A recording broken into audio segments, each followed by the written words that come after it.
The research vessel Empirical Truth drifted silently through the void of space, its sleek silver hull reflecting the distant starlight.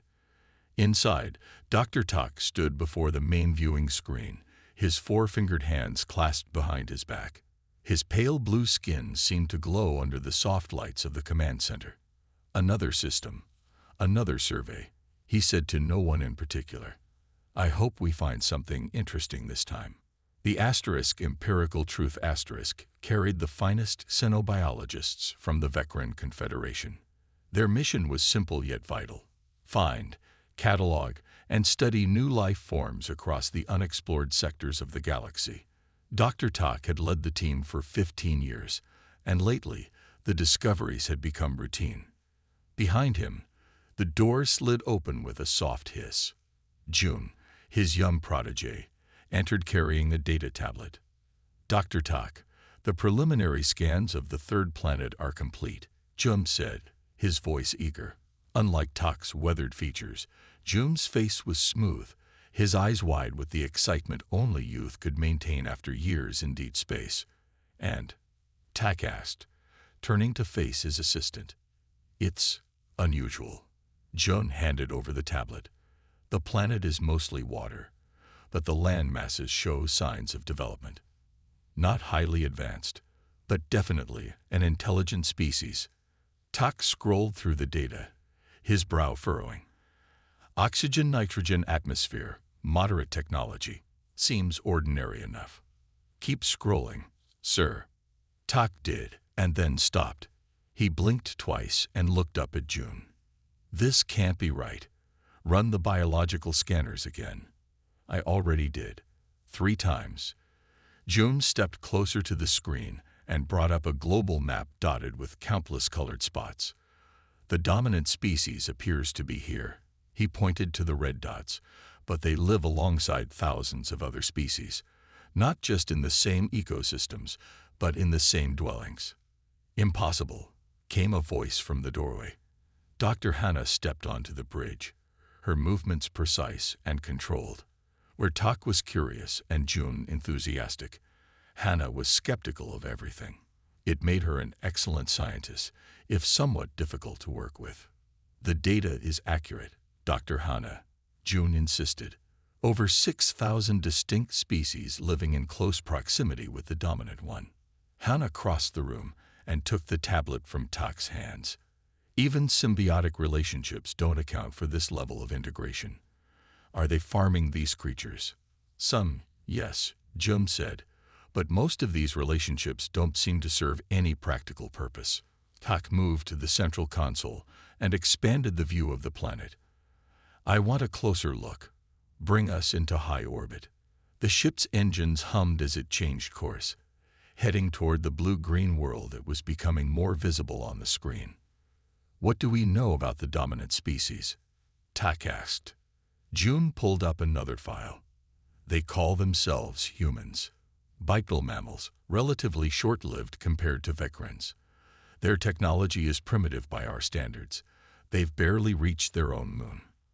Yet they live with thousands of other species," Tak mused, "some of which must have completely different biological needs." Hannah scoffed. "Likely a form of forced domestication. Many developing species go through phases of biological imperialism." "I don't think so," Jum said, pointing to new images appearing on the screen as their ship's sensors collected more data. "Look at these structures. They appear to be living spaces built specifically for non-human species." The screen showed strange houses perched in trees, small shelters scattered across fields, and underwater structures in artificial ponds. "And these facilities," Jum continued, highlighting several buildings, "seem designed solely for the care of other species." Tak zoomed in on one such building. Through its windows, they could see humans moving about, tending to various creatures. "Most fascinating," he whispered. "In all my years of research, I've never seen anything like this." By now, more of the research team had gathered on the bridge, drawn by rumors of the unusual discovery. Mino, the ship's communication specialist, pushed his way forward. "Dr. Tak, I've been monitoring their information networks. Mino said. They have a global communication system that's surprisingly accessible. I've downloaded a substantial amount of data. Show me, Tak ordered. The main screen filled with images from Earth's internet, thousands of pictures of humans with other creatures, humans holding small furry animals, humans swimming with aquatic life forms, humans feeding, grooming, and even sleeping next to species that could not possibly communicate with them in any meaningful way. They call many of these creatures pets, Mino explained, reading from his notes. The concept doesn't translate well to Vecran, but it seems to be a form of voluntary cohabitation. What benefit do they get from this arrangement? Hannah asked, still doubtful. As far as I can tell, Mino said, scrolling through more data, emotional satisfaction. The room fell silent as the team tried to process this information. They bring other species into their homes. For emotional reasons, Tak finally asked. Yes, Mino confirmed. And there's more. They have entire systems dedicated to finding homes for creatures that have none. They call it adoption. June looked at the endless stream of images on the screen, humans smiling alongside creatures of all shapes and sizes. They genuinely seem to care for these beings. It defies evolutionary logic, Hannah said, but her voice had lost some of its skepticism. Resources spent on unrelated species means fewer resources for their own kind. Tak turned away from the screen, his mind racing with possibilities. This deserves closer study. I'm going to request permission for direct observation. Direct observation. Hannah's eyes widened. That would violate at least 3 Confederation protocols. This species isn't even spacefaring yet, which is why we'll go in disguised. Tak explained. A small team, using the new adaptive camouflage suits. We won't interfere, just observe. June couldn't hide his excitement. I volunteer for the observation team. Tak nodded. Start preparing the equipment, June. Mino, continue monitoring their networks. Learn everything you can about these relationships they form. Hannah, I want you to analyze the biological data. Find out how these humans manage to keep so many different species alive in the same environments. As the team dispersed to their tasks, Tak remained at the viewing screen, watching the blue planet spin slowly beneath them. Something about this discovery felt important, more important than anything they'd found before. 3 days later, the Confederation Council approved a limited observation mission. Tak selected a team of 5. Himself, June, Hannah, Mino, and Duri, their environmental specialist. In the ship's preparation bay, they received their final briefing. Remember, this is strictly observation.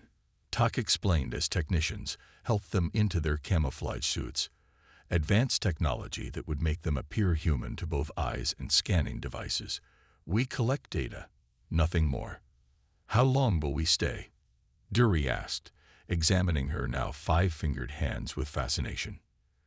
2 local weeks, Tak replied. We've selected a population center with a high concentration of these pet relationships. Our cover story is that we're biological researchers from a distant university. Well, that's not far from the truth, Jun said with a smile that looked strange on his newly human face. Hannah adjusted her suit's settings, clearly uncomfortable with the transformation. I still think this is unnecessary risk for minimal scientific gain. Then help us work efficiently, Tak told her. The sooner we understand this phenomenon, the sooner we can leave. The team boarded a small shuttle equipped with stealth technology. As they descended toward Earth, Tak felt a strange mix of professional curiosity and personal excitement. In his long career, he had studied countless species across hundreds of worlds, but something told him that what they would find on this planet might change their understanding of interspecies relationships forever. The shuttle broke through the clouds, revealing a sprawling city below. Lights twinkled in the darkness as they approached their landing site outside the urban area. Prepare for landing, Mino announced from the pilot's seat. Welcome to Earth, everyone.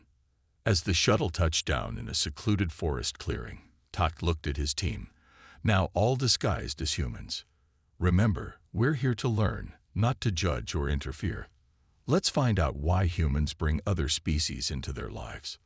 Little did they know that the answer would be both simpler and more profound than any of them could imagine. Morning sunlight streamed through the windows of the small house the alien research team had rented. Dr. Tak stood by the window, watching as humans walked past on the sidewalk. Many of them had four-legged creatures on leashes. The sight still confused him. "Day one of observation begins," he said, turning to face his team. "Everyone remember your cover stories."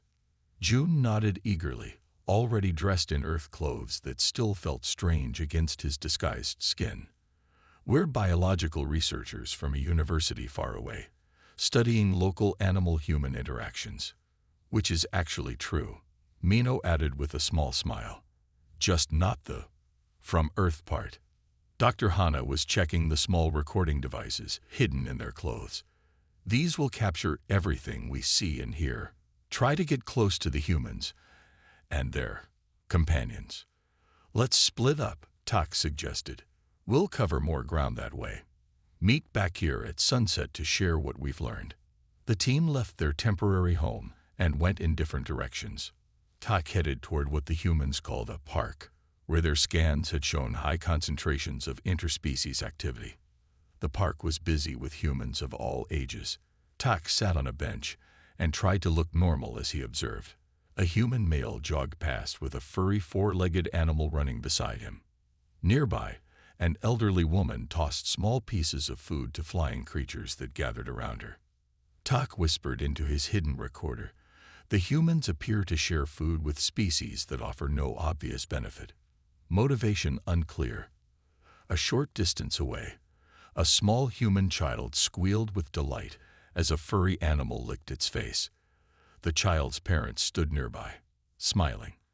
"The young humans are encouraged to interact with other species from an early age," Tak noted. "Perhaps this is a form of educational training." Meanwhile, Jun had found his way to a place called a pet store. He wandered the aisles in amazement. Everywhere he looked, there were supplies for caring for different species: food, beds, toys, and clothes. A store employee approached him. "Can I help you find anything today?" Jun remembered his training on human interaction. "I'm just looking. I've never had a pet before." The employee smiled. "First-time pet owner. What kind of animal were you thinking of?" "I'm not sure," Jun replied truthfully. "There are so many choices." "Well, it depends on your lifestyle. Dogs need lots of attention and exercise. Cats are more independent. Fish are pretty low maintenance for beginners." Jun tilted his head. "How do you decide which species to care for?" The employee looked surprised by the question. "Well, most people choose a pet they feel a connection with. It's about companionship, you know. Finding a friend." "A friend," Jun repeated, genuinely confused. "But they can't communicate with you, can they?" The employee laughed. "You'd be surprised. My dog and I understand each other perfectly. She knows when I'm sad and always comes to comfort me. And I can tell when she's excited or scared or hungry." June made a mental note of this. "Fascinating. So you believe you have an emotional connection with a completely different species?" "Of course," the employee said, now looking at June a bit strangely. "That's what having a pet is all about." Dr. Hana had chosen to visit what humans called an animal shelter. The concept was entirely alien to her, a place where unwanted creatures were kept until other humans decided to take them home. It made no logical sense. She spoke to a worker named Hyun who seemed happy to explain. "All these animals need homes," Hyun told her, leading her past cages containing various creatures. Some were abandoned. Others were born on the streets. "We take them in, give them medical care, and try to find them loving families." "You spend resources caring for random animals?" Hannah asked, trying to keep the disbelief from her voice. Hyun nodded. "Of course. Every life has value." Hannah stopped in front of a cage where a small furry animal was missing one of its limbs. "This one is damaged. Surely no one will want it." Han's face softened. "You'd be surprised. Some people specifically adopt animals with special needs. They have so much love to give. But why? Hannah couldn't stop herself from asking, what purpose does it serve? Hyun looked at her curiously. Not everything needs a purpose. Sometimes caring for another being is its own reward. Hannah had no response to this. The concept was completely foreign to Vekran thinking. Duri had decided to follow a human who was walking with a four-legged creature. The human entered a building labeled Veterinary Clinic. Curious, Duri followed. Inside, humans sat with various species, waiting to be called. Duri took a seat and pretended to read a magazine while recording everything she saw. A young human child sat across from her, holding a small container with a tiny furry creature inside. The child looked worried. Its parent had an arm around its shoulders. "Will Buttons be okay?" the child asked, tears in its eyes. "The vet will do everything she can," the parent reassured. Duri watched as a human in a white coat called the child's name. The small family stood and followed the human into another room. The child was cradling the container gently, as if the creature inside was precious. The humans appeared distressed about the health of a non-human. Duri whispered into her recorder. "They are seeking medical attention for it, presumably at significant cost." Minho had discovered something called social media and was sitting in a human cafe, scrolling through images on a device he had purchased. He was overwhelmed by what he found.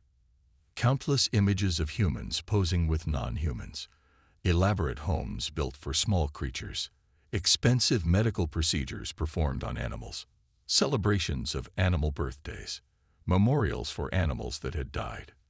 They mourned them, he murmured in disbelief. They actually grieve when these creatures die. A human at the next table overheard him. "Are you looking at pet memorials? I still miss my childhood dog.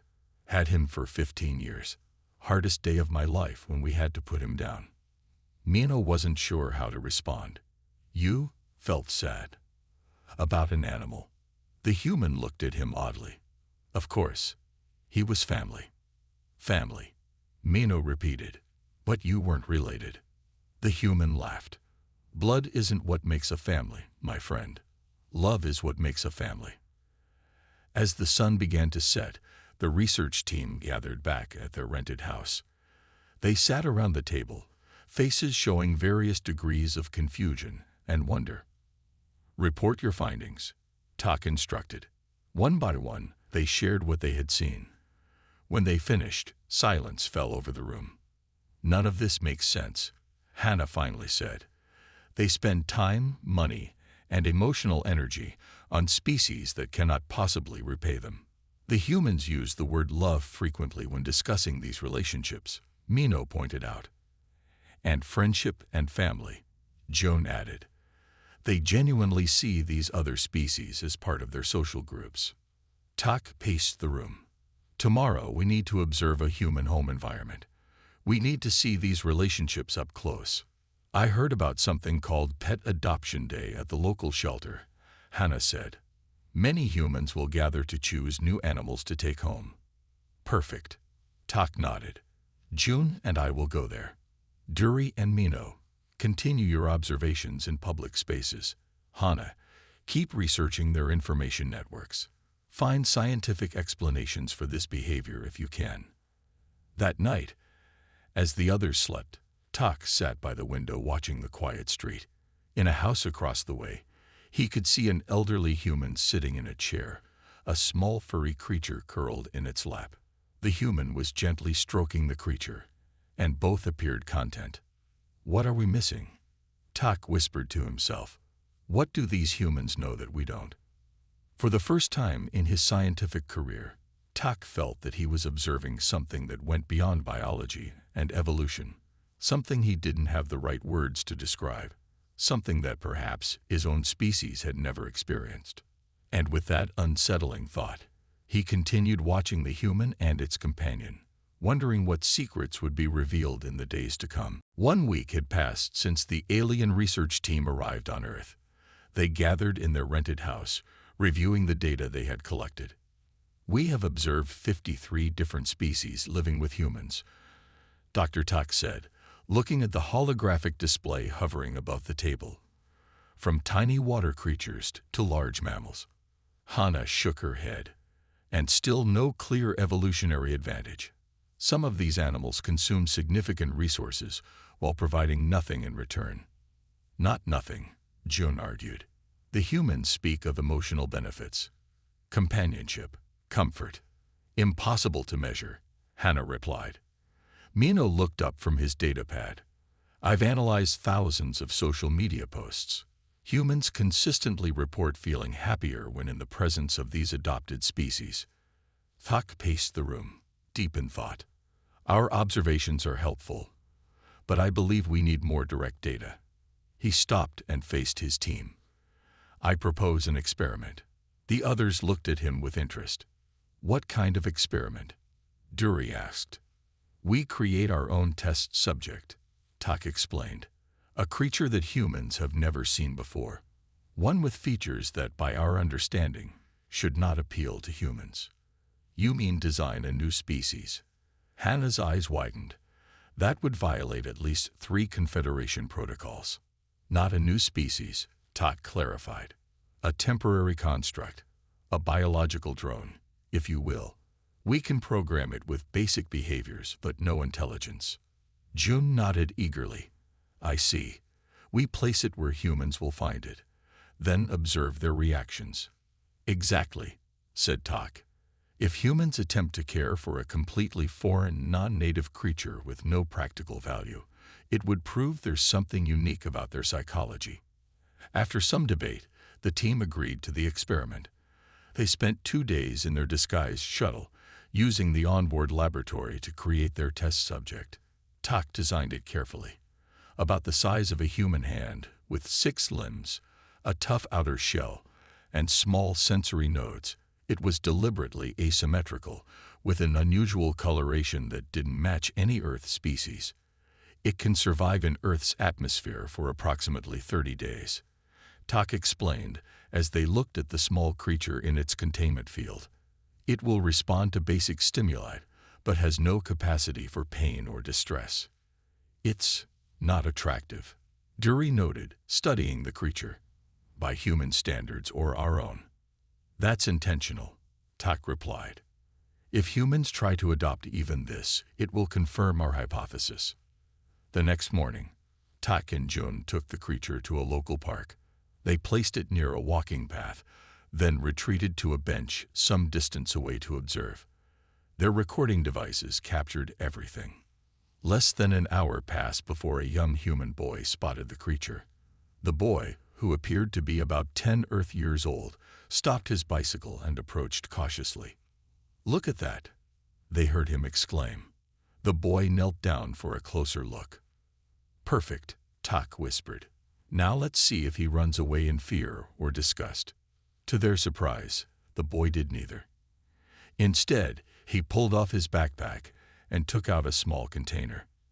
Hey little guy, the boy said softly to the creature. Are you lost? I've never seen anything like you before. With gentle movements, the boy scooped the creature into his container. The alien researchers watched in astonishment as the boy pedaled away with their test subject. He took it, Jum said, stunned. He just took an unknown species home with him. We need to follow him, Tak said, standing quickly. They tracked the boy to a modest house several blocks away. Using their scanning devices, they monitored the activity inside from a safe distance. The boy, whose name they learned was Sunwoo, showed the creature to his parents. Instead of alarm, the adults displayed curiosity. His father took pictures while his mother found a larger container and lined it with soft material. They're creating a habitat for it, Jun observed. As evening approached, Tak and Jun returned to their base and shared what they had seen. The team decided to monitor the situation closely. Over the next few days, they took turns watching Sunwoo's house. What they observed amazed them. Sunwoo had named the creature Bumble. He had researched online, trying to identify what kind of animal it might be. When he found nothing, his parents took Bumble to a veterinarian. The team listened through their advanced equipment as the vet examined the creature. "I've never seen anything like this," the vet told Sunwoo's family. "It might be a new species or possibly something exotic that escaped from somewhere." "Is it healthy?" Sunwoo asked, concern clear in his voice. "It seems to be," the vet replied, "but I'm not sure what it eats or what kind of environment it needs." "We'll try different foods," Sunwoo's mother said, "and make sure it has a comfortable home." Mino, monitoring social media, reported that Sunwoo had posted pictures of Bumble online. The images were spreading rapidly, with hundreds of humans expressing interest and offering advice for the creature's care. "They're investing significant time and resources into this random creature," Hannah noted, her skepticism finally beginning to waver. "It makes no rational sense." On the 5th day of their experiment, something unexpected happened. Dury, who was monitoring the house, reported that Sunwoo's grandmother had arrived for a visit.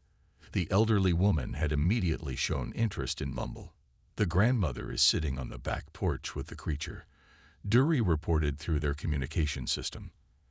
"I'm moving closer to hear what she's saying." Dury carefully approached, using the cover of nearby bushes. She could hear the old woman talking softly to Bumble, who was resting in a small terrarium on her lap. "You're a strange little thing, aren't you?" the grandmother said. "Not from around here, I suspect. Just like me when I first came to this country. But Sunwoo has given you a home, just as this country gave me one." Dury leaned forward, fascinated by the one-sided conversation, but she didn't notice the small branch by her foot. As she shifted her weight, it snapped with a loud crack. The grandmother looked up sharply. "Who's there?" Dury froze, unsure what to do. Her training hadn't prepared her for direct confrontation. "I can see you in the bushes," the grandmother called out. "Come out now, or I'll call for my son." Reluctantly, Dury stood and stepped forward. "I'm sorry," she said. "I was just curious about the creature your grandson found." The grandmother looked at her with surprisingly sharp eyes. "Curious, yes. But there's something different about you." She studied Dury's face. "Your eyes don't blink enough, and you hold yourself too still. Just like this little one here." She gestured to Bumble. Dury felt a surge of panic. Had their disguises failed? "Who are you really?" the grandmother asked calmly.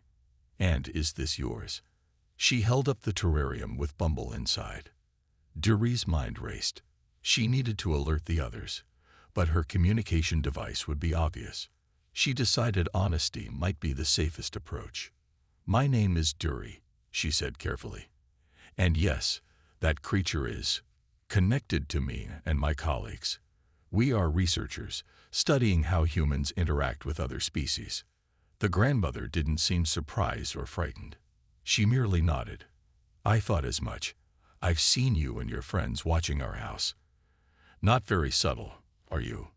"You knew we were watching?" Dury asked, surprised. "I'm old, not blind," the grandmother replied with a small smile. "My name is Yona. Why don't you sit down? I'll make us some tea, and you can tell me about your people." Dury hesitated, then nodded. This wasn't how their experiment was supposed to go, but it might provide even more valuable data. Inside the house, Yona put Bumble's terrarium on a table and prepared tea. She moved with the careful grace of age, but seemed completely comfortable with Dury's presence. "So," Yona said as she poured the tea, "you're not from Earth, are you?" Dury nearly dropped her cup. "What makes you say that?" Yona laughed softly. "I'm 93 years old. I've seen enough of humanity to recognize when something isn't human." She sipped her tea calmly. "Don't worry. I won't tell anyone. But I am curious why you're studying us." Dury looked at the elderly woman in amazement.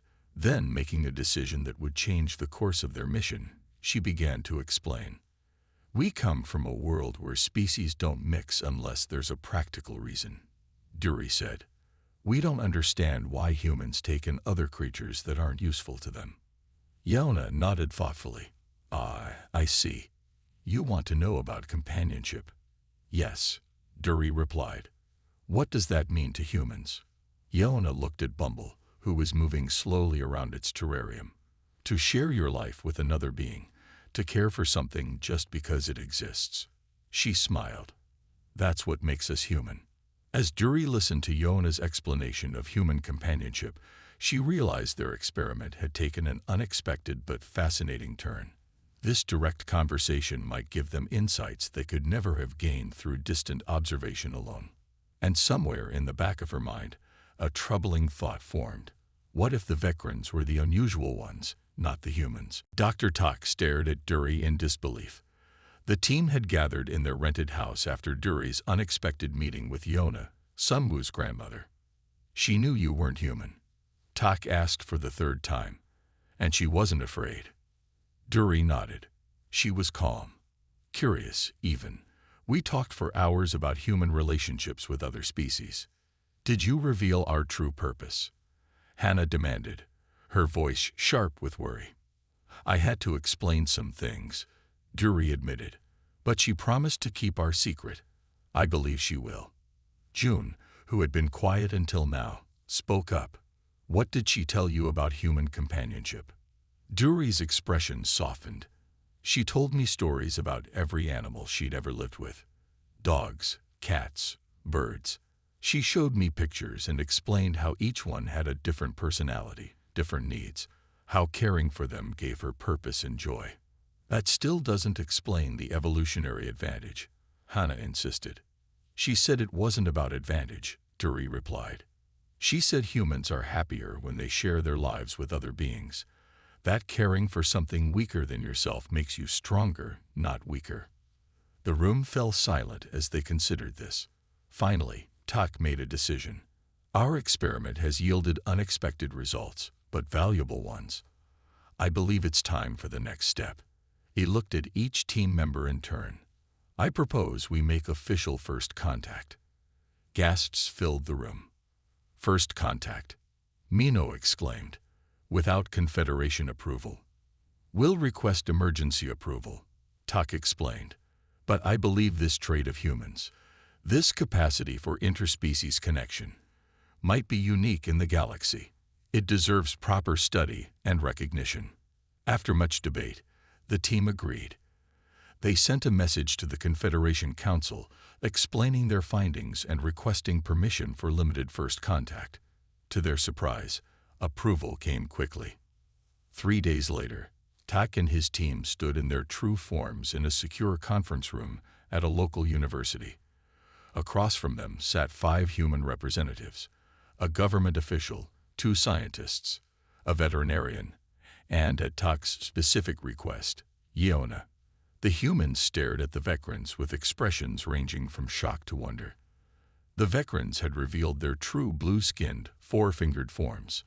Thank you for agreeing to meet with us, Tak began. We are researchers from the Vekran Confederation, a community of worlds beyond your solar system.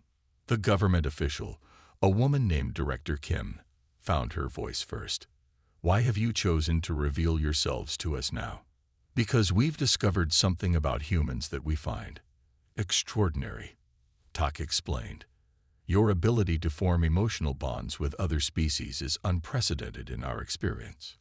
One of the scientists, Dr. Jihan, leaned forward. You mean our pets? Our relationship with animals? Yes, Tak nodded. In our society, species interact only when there is mutual benefit. The concept of adopting a creature simply for companionship is unknown to us. Yona smiled knowingly. She had kept their secret until now, as promised. Director Kim looked skeptical. You came all this way to study our pets. We came to explore unknown worlds, Tak corrected. But yes, we stayed because of what you call pets. We believe this trait of humans might be significant. Dr. Jihan seemed to understand. You want to know why we do it? Yes, Tak admitted. Can you explain? Dr. Jihan glanced at his colleagues, then stood. I think it would be better if we showed you. If you're willing, we'd like to take you to some places tomorrow. The next day, the alien researchers followed the humans to what they called an animal sanctuary. Here, injured wild animals were treated and, when possible, returned to nature. A woman named Minji greeted them. If she was surprised by the aliens' appearance, she didn't show it. "Welcome to New Hope Wildlife Center. We rehabilitate about 500 animals a year here." She led them through the facility, showing them birds with broken wings, deer recovering from injuries, and even a bear cub that had been orphaned. All these resources, Hana observed, for animals that will never serve you. Minji smiled gently. They don't need to serve us. They have their own value, their own right to live. June walked beside Minji, fascinated by her work. But you release them back to the wild. You don't keep them. The goal is always to return them to their natural habitat, Minji explained. Our relationship with them is temporary, but still meaningful. We help them heal, and in return, she paused. Yes, Joan prompted. In return, what do you get? The satisfaction of doing good, Minji said simply, of making the world a little better. Later that day, they visited a place called an adoption event, where humans came to find new animal companions. The researchers watched in amazement as humans of all ages interacted with various creatures, looking for what they called a connection. They decide so quickly, Mino observed as a family joyfully took home a small dog they had just met. How can they know if they're compatible? Dr. Jihan shrugged. Sometimes you just know when it feels right. It's not always logical. Hana had wandered away from the group. Tak found her in a quiet corner, staring at a small cage. Inside was a cat missing one of its rear legs. It moves well despite its defect, Hana noted when she sensed Tak beside her. The humans would say it's not defective, just different, Tak replied. A shelter worker approached them. Are you interested in Tripod? She's been here longer than most. People usually want kittens. Why? Hana asked. This one seems functional. The worker smiled. She's more than functional. She's sweet and playful. Just needs someone who can see past her missing leg. To Tak's surprise, Hana reached toward the cage. The cat sniffed her fingers, then rubbed its face against them. The look on Hana's face was one Tak had never seen before. That evening, the humans took them to a coastal area where local residents were working to release baby sea turtles that had been raised in protected environments. These hatchlings have only a small chance of survival, Dr. Jihan explained as they watched the tiny creatures make their way toward the ocean. But humans all over the world work to improve their odds. Even though they'll never see these turtles again, Duri asked. Even though, Dr. Jihan confirmed. Some connections don't require ongoing contact to be meaningful. On their final day together, the humans arranged a meeting with representatives from global conservation organizations. The aliens listened as humans described efforts to save species from extinction. Animals they might never see in person, might never touch or interact with, yet still fought to protect. You do this all over your world? Tak asked, amazed. We try, Director Kim said. We don't always succeed. Many humans still harm other species, destroy habitats, hunt animals to extinction. But many of us are fighting to change that, to protect all life on Earth. As the meeting concluded, Tak stood to address everyone. On behalf of the Vekran Confederation, I want to express our gratitude for what you've shown us. We came to study you, but we find ourselves learning from you instead. He turned to his team. We will return to our ship now to prepare our report. But with your permission, we would like to establish ongoing diplomatic relations with Earth. Director Kim smiled. We would welcome that. Before they left, Yona approached Tak. Sunwoo was with her, holding the terrarium with Bumble inside. I believe this little one belongs to you, Yona said. Tak looked at Bumble, then at Sunwoo's sad face. Actually, he said, I think Bumble has found a good home already. If you're willing to continue caring for it. Sunwoo's face lit up. Really? I can keep it. Yes, Tak agreed. Consider it a symbol of friendship between our worlds. Back on their ship, the research team prepared to depart Earth orbit. Their report to the Confederation was comprehensive, detailing everything they had learned about human capacity for interspecies empathy. "Do you think they'll understand?" Joan asked as they watched Earth growing smaller on their view screen. "I'm not sure," Tak admitted, "but I believe this discovery will change how we view interspecies relationships forever." As the ship accelerated toward the jump point, Tak noticed something unusual in the cargo bay readout. A small life form was registered there. He found Hannah standing beside a container holding the three-legged cat from the shelter. "Hannah," he said, surprised. "What is this?" Hannah looked at him, a mix of defiance and confusion on her face. "I don't know. I can't explain it logically. I just couldn't leave it behind." Tak stared at her, then at the small creature that purred contentedly in its carrier. After a moment, he smiled. "Perhaps," he said softly, "that's the most important discovery of all." 1 year later, Dr. Tak returned to Earth as the official Vecran ambassador. The Confederation had established a small diplomatic outpost, and cultural exchanges were beginning between humans and Vecrans. His first personal visit was to Yona's home, where Sunwoo proudly showed him how much Bumble had grown. The boy had filled notebooks with observations and had decided he wanted to become a xenobiologist when he grew up. As Tak prepared to leave, Yona walked him to the door. "You know," she said with a twinkle in her eye, "Bumble isn't the only one who found a home. I hear Hannah's cat has become quite popular on your research vessel." Tak laughed. "Indeed, and not just her cat. Several of our crew members have begun adopting Earth creatures. The Confederation Medical Council is working overtime to ensure proper care standards." Yona nodded approvingly. "That's how it starts. First one, then another, then soon everyone wants to experience that connection. It seems humans have taught us something after all," Tak admitted. "And what is that?" Yona asked. Tak looked out at Sunwoo, who was showing Bumble to some neighborhood children. "That sometimes the most important discoveries aren't about what separates species, but what brings them together."